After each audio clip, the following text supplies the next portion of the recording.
A company cuts stuff on Monday and sends a wellness email on Tuesday. Then, they get sent some mindfulness app. Maybe there is a resilience similar too. Think about the timing. Nobody mentions that each person is now doing more work while wondering whether another layoff is coming, right? And then the worker goes home exhausted and learns how to breathe correctly inside a situation he didn't even create. If the breathing fails, well, suddenly the problem seems to be his nervous system.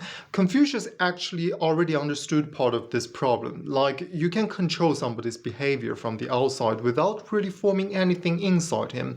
So the institution creates the pressure and then gives the individual a private technique for surviving it.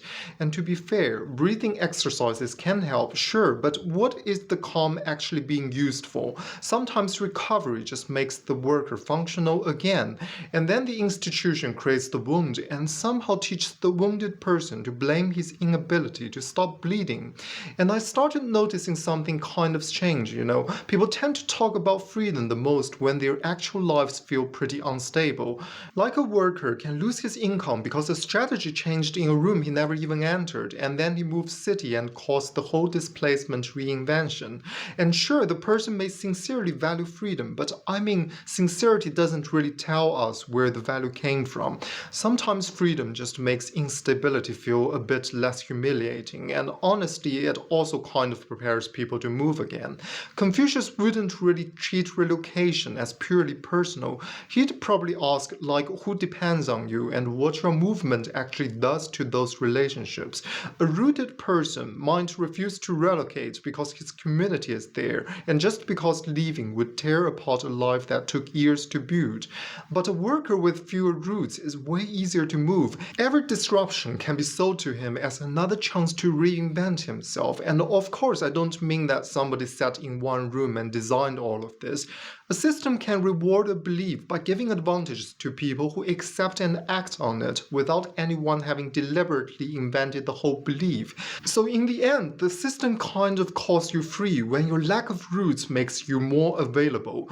The modern command usually does not sound like a command, not in words anyway. Nobody whispers, serve the market while you sleep. It comes through the atmosphere around you. You notice what your friends admire. You learn very quickly what an employer rewards and what kind of failure makes people ashamed of themselves. And after enough exposure, one path just begins to feel self-generated. You say, I chose this. And maybe you did, but choice does not appear untouched by training. Confucius understood that the most powerful guidance often does not look like force. He said, when the prince's personal conduct is correct, his government is effective without the issuing of orders. But then this creates a harder question. What happens when indirect formation serves profit rather than virtue? I know this is a strange comparison, but think about an AI model. It absorbs patterns from everywhere, then produces an answer without displaying what shaped it. The modern person can experience output as freedom because he cannot see the training data inside himself. Obviously, a human being is not an AI model. The point is only that influence becomes harder to recognize once it feels internal, and modern people tend to distrust authority when authority identifies itself. Guidance is supposed to form a person who can follow the intuition of the Tao and act in accordance with it. Modern manipulation only needs him to behave predictably while believing the behavior came entirely from him. So after a while, the expected behavior just starts feeling like your own idea. In an older order, people could at least name what stood above them. They might call it God or heaven. Sometimes it came through inherited duty. Modern society removed much of that visible structure, but the pressure remained.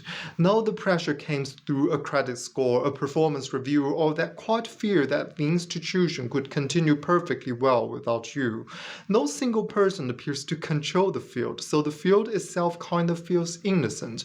I do not know what else to call it. Maybe it is kind of like a sub-god. It can reward you and it can make disobedience painful, but ask it what a human life is for and it has nothing to say. It is something people end up worshipping without realizing it, without ever fully seeing what it is doing to them. Confucius said that by 50 he understood heaven's command, and much later he could follow his own heart without crossing the line. He had in a way acquired an orientation higher than immediate advantage.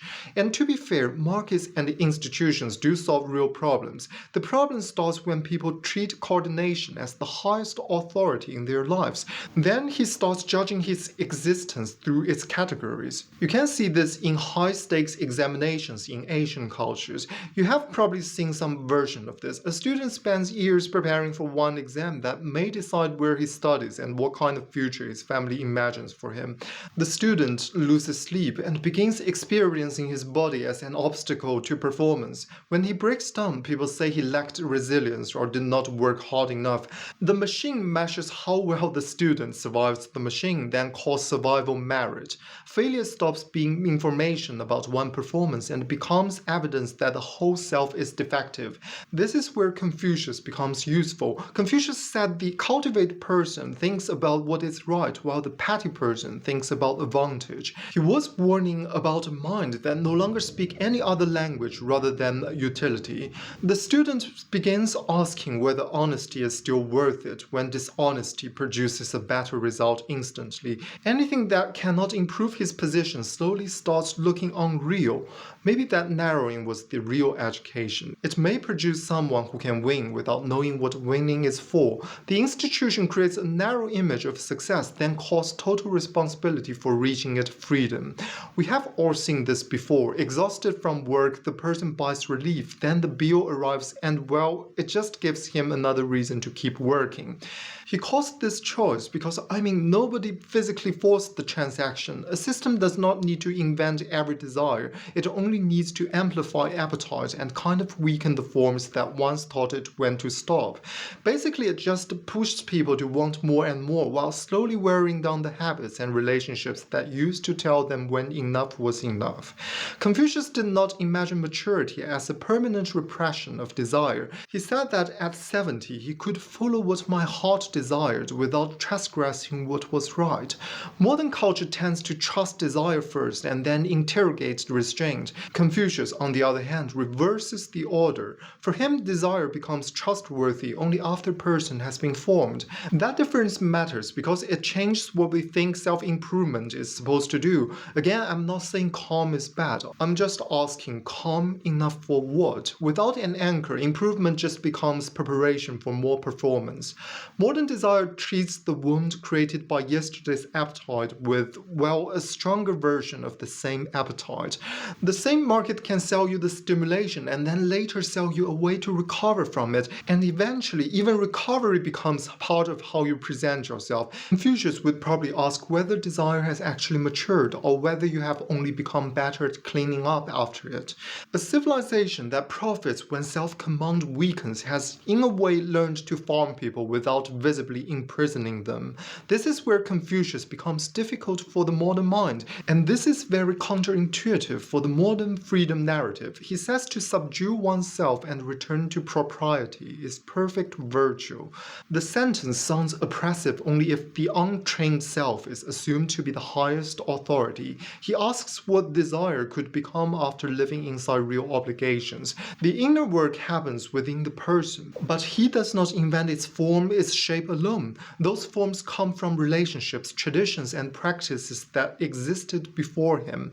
Optimization helps you perform inside the system. Cultivation gives you enough inner ground to judge whether the system deserves obedience. And yes, ritual can become empty, and authority can become corrupt. Confucius knew that too, but removing bad formation does not free us from formation itself. It just leaves you open to whatever system is best at shaping what you want without ever sounding like it's telling you what to do.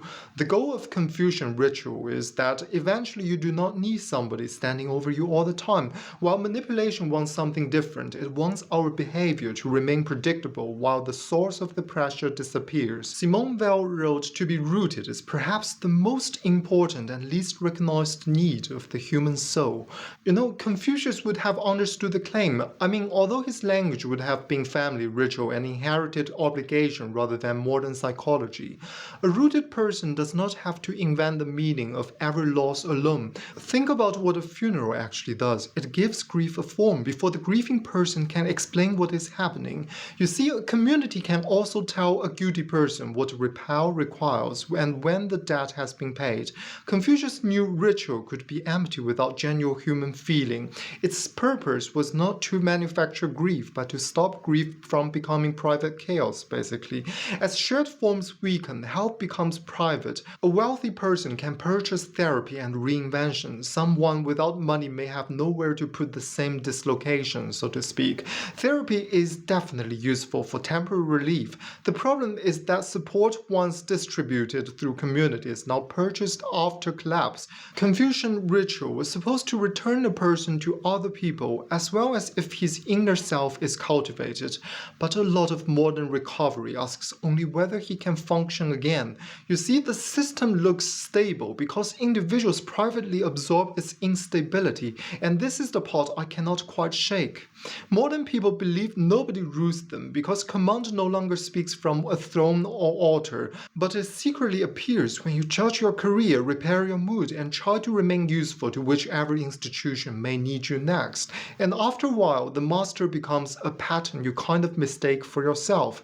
To be honest, I think Confucius would be amazed that this still works and saddened by what the functioning consumes. He already knew that the deepest government operates without constant commands. He would ask what kind of person this invisible order is forming, but we have a modern world that manipulates through invisible orders and profits from the endless circulation of desire. The society keeps functioning because millions of people absorb its instability inside their own bodies. But how long can this hold before the absorption fails and anxiety starts breaking functionally? It works for now, but without an anchor, a system is heading toward a dead end, and this so-called freedom is just fuel for the machine's endless hunger.